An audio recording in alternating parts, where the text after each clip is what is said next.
Namaskar everyone, welcome to my channel Soul Healer Ankita Agrawal and Divine Blessings to you all। अभी एक ma'am का PLR किया। कोई case ऐसे होते हैं कि बहुत सोचने पर मजबूर सा कर देते हैं, तो इसीलिए मैं भी थोड़ा सा सोच में आ गई हूँ, तो सोचा ये स्टोरी मैं आपको शेयर कर देती हूँ। मैम ने हमें कुछ दिन पहले कांटेक्ट किया था, तो उन्होंने अपनी कई सारी समस्याएं बताई थी। बहुत सारे इश्यूज उनको थे, जैसे उनको ट्रॉमा थे कई सारे, तो बचपन की बहुत सारी यादें थी जो अभी तक भी परेशान करती थी उन्हें, और उनकी एनर्जी में इन्फ्लुएंसेस भी थे जो कि नेगेटिव थे, तो उनकी हेल्थ भी ख़राब रहती थी और मेंटली फिज़िकली बहुत ही ज़्यादा डिस्टर्ब थी। तो जब हमने स्कैन किया, उनकी एनर्जी का स्कैन किया, तो उनके एनर्जी में इन्फ्लुएंसेस थे काफ़ी सारे। तो हमने उनको 3 सेशंस सजेस्ट किए थे जो कि उनके लिए बहुत ज़रूरी थे। तो मैम ने बुक किए और एक सेशन तो हमने उनका कर दिया था। उसमें उन्हें बहुत ज़्यादा रिलीफ भी मिला, क्योंकि थेरेपी सेशंस तो बहुत ही अच्छे हैं। तो जब थेरेपीज़ होती हैं तो उनका फ़ायदा भी ज़रूर मिलता है। जब मैं सेकंड सेशन कर रही थी, उनका एनर्जी के इन्फ्लुएंसेस हटाने थे, जो भी नेगेटिव इन्फ्लुएंसेस थे, तो उसमें जो रूट कॉज था, जो पर्सन था रूट कॉज, उसके साथ रिजॉल्व ही नहीं हो रहा था और वो इन्फ्लुएंसेस वहीं के वहीं थे, हट ही नहीं रहे थे। तो ऐसे में जब किसी तरह से कुछ और टेक्निक्स भी होती हैं, तो हमने जब ये ऐसा पता लगाया, तो मैम ने ऐसा कहा कि ये जो पर्सन है जिनकी वजह से इन्फ्लुएंसेस हो रहे हैं, इनके साथ मैम का कोई पास्ट लाइफ का कनेक्शन है। तो हमने फिर वहाँ से ही मैम को पास्ट लाइफ में हम ले गए। मैम ने जब हमसे बात की थी तो उन्होंने हेल्थ इश्यूज वगैरह तो बताए ही थे। एक बड़ा ही अलग उन्होंने अपना एक्सपीरियंस बताया था कि जब भी वो बाथरूम में जाती हैं नहाने के लिए, तो उन्हें समय का ध्यान नहीं रहता है। 2, ढाई, 3 घंटे ऐसे ही हो जाते हैं और उन्हें पता ही नहीं चलता कि वो वॉशरूम में कर क्या रही हैं। हमने और भी चीज़ें पूछी कि क्या आप धीरे धीरे नहाते हैं, क्या आप नहाने में ज़्यादा टाइम ही लेते हैं, या और कॉस्मेटिक्स वगैरह यूज़ करते हैं क्या। उन्होंने बोला, नहीं मैम, मुझे पता ही नहीं चलता, मैं बाथरूम में जाती हूँ और पता नहीं मुझे क्या हो जाता है। मैं जब बाहर निकल कर आती हूँ तो 2, ढाई, 3 घंटे हो जाते हैं। मेरे घर वाले बहुत परेशान हैं इस बात से, और साइकेट्रिक ट्रीटमेंट वगैरह भी चल रहा है उनका, है ना। तो ऐसी बड़ी ही अलग सी समस्या उन्होंने बताई। तो अब कोई समस्या है तो उसका रूट कॉज तो ज़रूर ही होना चाहिए। तो हमने कहा ठीक है, अभी तो जो परेशानियां हैं पहले उन पर काम करते हैं, फिर ये देखेंगे कि ये परेशानी क्या है आपकी। हो सकता है कि प्रेजेंट लाइफ में ही कुछ ऐसी घटना हुई हो जिसकी वजह से ऐसा होने लग गया, या और भी कोई रीज़न हो सकता है। तो आज जब हम उनका PLR करा रहे थे, पास्ट लाइफ थेरेपी की जब मैंने उनकी, तो उन्होंने सबसे पहले तो अपने आप को एक पहाड़ पर देखा, नदी है उन्होंने देखा, और वो एक फीमेल के गेटअप में है, 30-35 साल की एज है और उनका नाम हेमा है। और उन्होंने देखा कि एक लेडी है और वो लेडी बड़ा झगड़ा कर रही है इनसे। छोटा सा गांव सा साधारण सा घर है और उस लेडी के पास एक बच्चा है 4-5 साल का, और वो लेडी जो है इनसे बड़ा झगड़ा कर रही है। तो जब इनसे रिश्ता रिकॉग्नाइज कराया तो इन्होंने बोला कि ये मेरी नंद है और ये मेरी बड़ी इंसल्ट करती हैं, इनको देखकर मुझे बड़ा गुस्सा आता है। और बहुत ही तेजी के साथ ये रूट वाले सीन पर पहुंच गई। इन्होंने देखा कि मेरा झगड़ा हो रहा है उससे, घर में कोई भी नहीं है, वो है, मैं हूँ और वो बच्चा है छोटा, और उसने झगड़े झगड़े में मेरी गर्दन पकड़ ली है। मैंने उसे धक्का दिया और एक हथियार सा था, छोटी सी तलवार सी, उससे मैंने उसको मार दिया है, उसकी हत्या कर दी है मैंने। तो गुस्सा उन्हें बहुत ज़्यादा आ रहा था और उन्होंने उस लेडी की हत्या कर दी। उन्होंने ये भी बताया कि वो 4-5 साल का जो बच्चा था, वो बच्चा भी वहीं पर था और उसने सब कुछ देखा है। जब हमने पूछा कि आपने हत्या तो कर दी है गुस्से में आकर, अभी आपको कैसा लग रहा है? आपको लग रहा है कि कुछ गलती कर दी आपने? तो मैम ने कहा नहीं, मुझे कोई फीलिंग्स नहीं है। फिर आगे दिखाने पर उन्होंने ऐसा बताया कि मैंने इसको घसीट कर कहीं लेकर गई हूँ और इसको पहाड़ से नीचे धकेल दिया है, मैंने नीचे फेंक दिया है। और अभी भी उनके मन में किसी तरह का कोई पश्चाताप नहीं था, अभी भी बहुत गुस्से की फीलिंग थी उनके अंदर। जब हमने कहा कि वो बच्चा, उसकी तो माँ छिन गई, तो उन्होंने ऐसे देखते हुए सा कहा कि पल जाएगा, ये भी बड़ा हो जाएगा। और ऐसा कहते हुए उनके चेहरे पर अजीब सी हंसी थी जो मैं देख रही थी, क्योंकि वो पूरी तरह से उस लाइफ के अंदर थी, तो उनको ऐसा कुछ पता भी नहीं लग रहा था कि वो हंस रही हैं या क्या हो रहा है। लेकिन मैं तो लगातार उनका चेहरा देख रही थी और बहुत सिंसियरली थेरेपीज भी करती हूँ, तो बारीक बारीक चीज़ों को भी मैं नोटिस करती हूँ। तो जब हमने पूछा कि आगे क्या हुआ जब घर वाले आए, तो उन्होंने ऐसा देखा कि एक आदमी आया है घर पर और वो पूछ रहा है कि वो कहाँ है वो लेडी। और मुझसे भी पूछा कहाँ पर है वो, तो मैंने मना कर दिया, मुझे नहीं पता। और वो जो बच्चा जो है भागकर उस आदमी के पैर से लिपट गया है और रो रहा है, और मेरी तरफ वो हाथ से इशारा कर रहा है रोते रोते। उस आदमी ने मुझसे फिर से पूछा कि कहाँ है वो, तूने ही कुछ किया है, बता। इन्होंने फिर मना कर दिया कि मुझे पता ही नहीं है, और इन्होंने बता कर नहीं दिया। फिर कुछ देर के बाद एक कोई आदमी गांव का ही आया और उसने बताया कि जंगल में जो है एक लाश पड़ी हुई है और ये इन्हीं की है। घर वाले सभी भागे भागे वहां गए और वो लाश को देखकर रोने लग गए। हमने फिर पूछा कि अभी आपको कैसा लग रहा है? उन्होंने कहा मुझे कोई फीलिंग्स नहीं है, मुझे कोई दुख नहीं है। अभी भी उनके अंदर गुस्सा इतना ज्यादा हावी था, नफरत इतनी ज्यादा थी। फिर वो बच्चे ने घर वालों को सब बताया, तो घर वालों ने इनको घर से बाहर निकाल दिया। उन्होंने कहा तेरी शक्ल भी नहीं देखनी है, और इन्होंने ऐसा देखा कि इन्होंने घर छोड़ दिया है और घर छोड़कर जंगल की तरफ जा रही हैं।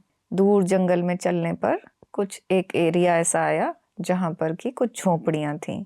तो उन झोपड़ियों की तरफ जब वो जा रही थी, तो एक लड़का एक झोपड़ी से निकल कर आया, यंग मैन था, और वो बहुत गुस्से से इनको घूर रहा था, बहुत गुस्से से घूर रहा था। जब हमने पूछा कि पता करो ये कौन है, तो मैम ने ऐसा बताया कि ये उस लड़की का, उस लेडी का भाई है, और मुझसे ऐसे बोल रहा है कि तूने उसकी हत्या करके अच्छा नहीं किया, मैं तुझे छोड़ूंगा नहीं। और बहुत गुस्से से देख रहा है। तो उसके गुस्से की वजह से वो वहाँ झोपड़ियों के पास नहीं रुकी और आगे जंगल में चली गई। और इन्होंने ऐसा बताया कि वो बहुत दूर तक भी मुझे देख रहा है गुस्से में। आगे जाकर ये एक नदी के पास बैठ गई हैं और बस देख रही हैं नदी को, उस पानी को देख रही हैं। हमने पूछा कि अभी क्या मन में चल रहा है, क्या विचार हैं? उन्होंने कहा विचार कोई नहीं है, मैं बस पानी को देख रही हूँ। और उस पानी में उनको बच्चे का चेहरा नजर आ रहा है रोता हुआ, और वो बस वहीं पर बैठी हुई हैं, बच्चे का चेहरा दिख रहा है। उन्होंने बताया कि वो मेरी तरफ हाथ से इशारा कर रहा है, जैसे उसने वो बताया था ना उस पर्सन को कि इन्होंने कुछ किया है, वैसा ही इन्हें पानी में दिख रहा था। और ये पानी में देखते देखते पता नहीं इन्हें क्या हुआ, ये खड़ी हुई और चलते चलते पानी के अंदर चली गई और बिल्कुल बीच में चली गई पानी के। और पानी का बहाव तेज था, तो ये बह गई उस पानी में, बहती चली गई, बहती चली गई, और बहुत देर तक बहती ही रही। लंबी सी नदी थी और शायद कहीं पर मोड़ भी नहीं हुए होंगे, इसीलिए वो बहती चली गई। फिर थोड़ी देर के बाद इन्होंने ऐसा देखा कि एक किनारे पर इनकी बॉडी आ गई है, और जहां पर ये किनारे पर आई हैं तो वहां पर मंदिर हैं दो। एक मंदिर है जो सीढ़ियां चढ़ के है काफी ऊंचा। तो इन्होंने ऐसा बताया कि बॉडी बहुत दुख रही है, सिर में दर्द हो रहा है, मेरे कपड़े बहुत गीले हैं, लेकिन फिर भी मैं चलते हुए मंदिर की तरफ जा रही हूँ। मैं सीढ़ियां चढ़ी हूँ और ऊपर मंदिर में जा रही हूँ, तो वहां मुझे मंदिर में नहीं जाने दे रहे हैं, मैं जा नहीं पा रही हूँ। मंदिर का जो पुजारी है वो कह रहा है तुम अंदर नहीं आ सकती हो, तुमने कर्म गलत किया है, तुम अंदर नहीं आ सकती हो। एक छोटा सा ही एरिया था वो, तो बात बहुत जल्दी सब जगह फैल गई है। तो वो मंदिर के पुजारी ने नहीं आने दिया, इन्होंने कोशिश भी की, उसने नहीं आने दिया।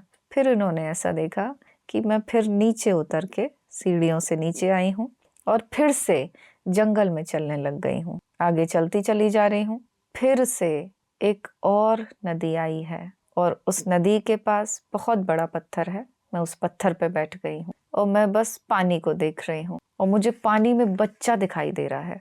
वो रोता हुआ बच्चा हाथ से मेरी तरफ इशारा कर रहा है। ये बस अनकॉन्शियस सी वहां बैठी हुई हैं, कोई विचार नहीं, अनकॉन्शियस सी, जैसे बेसुध।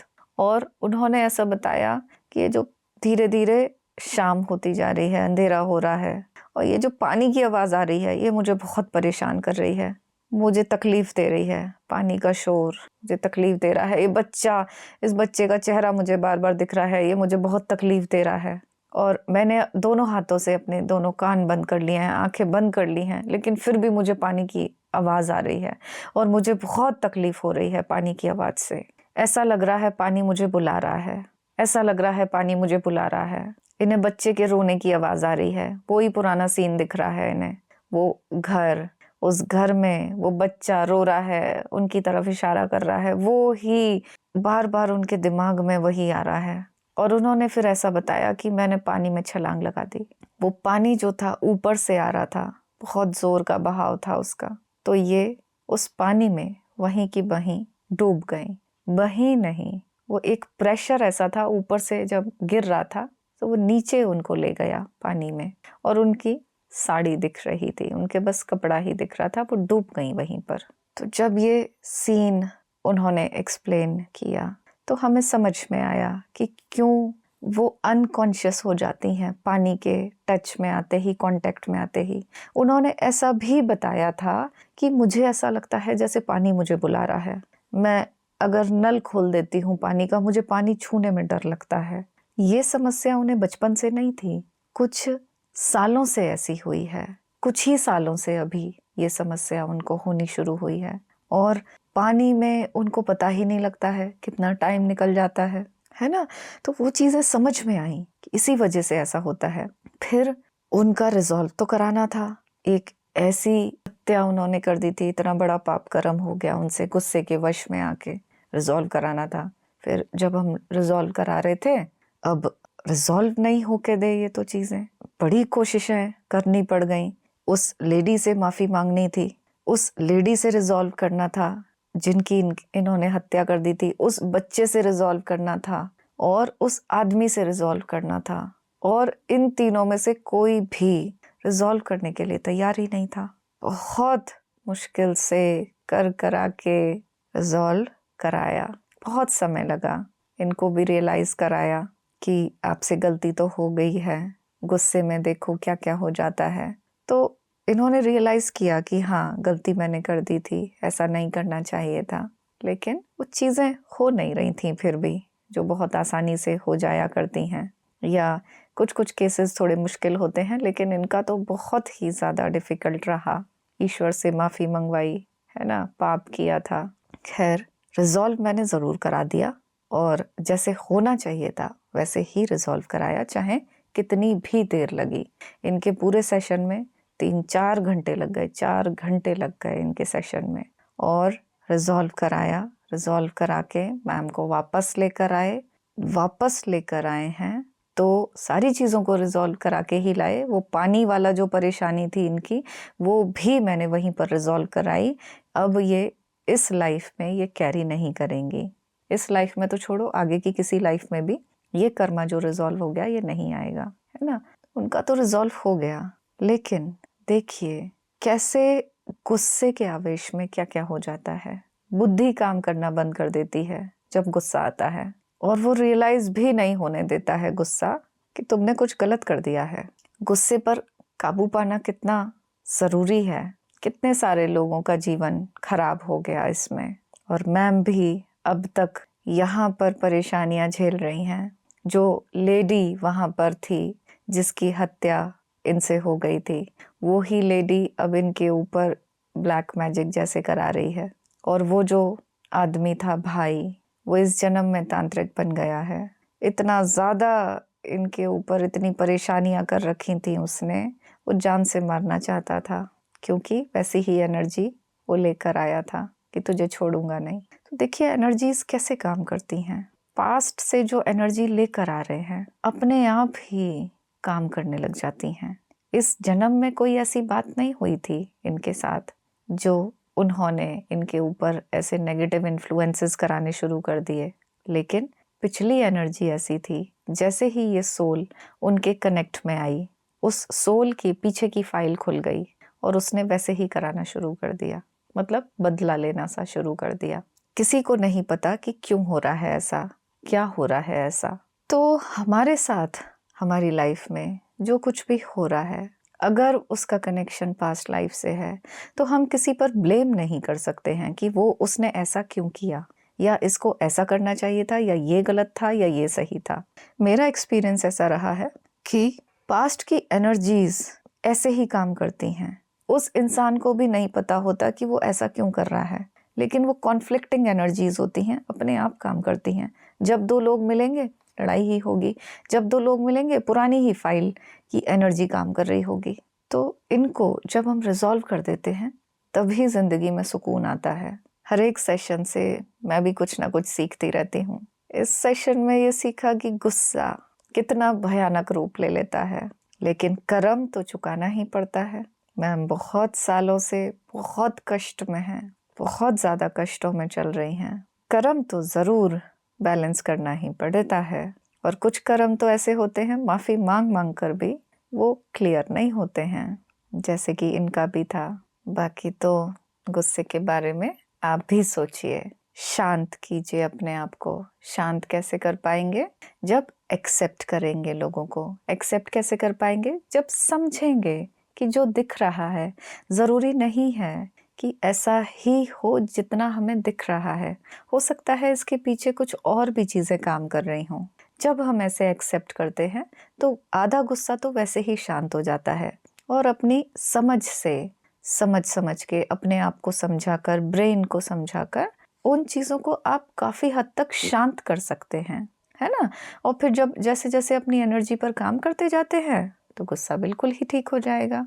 ठीक है, आज की वीडियो में इतना ही। Thank you for watching.